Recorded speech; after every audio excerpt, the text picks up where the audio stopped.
আমার একটা ছেলে আছে, বাচ্চা হয়েছে 46 দিন আগে। আমার ছেলে হাম্মাদ আব্দুল্লাহ, আমার ছেলেকে গত 46 দিনে আমি 46 ঘন্টাও দেখার সময় পাই নাই।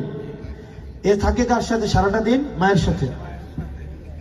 আমি যখন বাসায় যাই, দেখা যায় রাতে ঘুমাইতে যাই, ও চিল্লি করলে আমি অন্য রুমে গিয়ে প্রয়োজনে ঘুমাই। মা কি যাইতে পারে যে মাকে একদিন ও কি কার কাছে দিয়ে অন্য রুমে গিয়ে কি ঘুমাইতে পারছে? আমি কিন্তু এটা করি, বা আপনারাও এটা করেন। অস্বীকার করতে পারবেন? করেন নাই? করছেন। যেই সন্তানটা মার কাছে 24 ঘন্টার মধ্যে 24 ঘন্টাই থাকে, মাটা যদি শিক্ষিত না হয়, তাহলে ওই মায়ের কাছে ওই সন্তান কি কিছু শিখবে? আপনারা প্রশ্ন করেন তো। তাহলে শিক্ষিত হওয়া বেশি দরকার কি আপনার নাকি আপনার বউয়ের?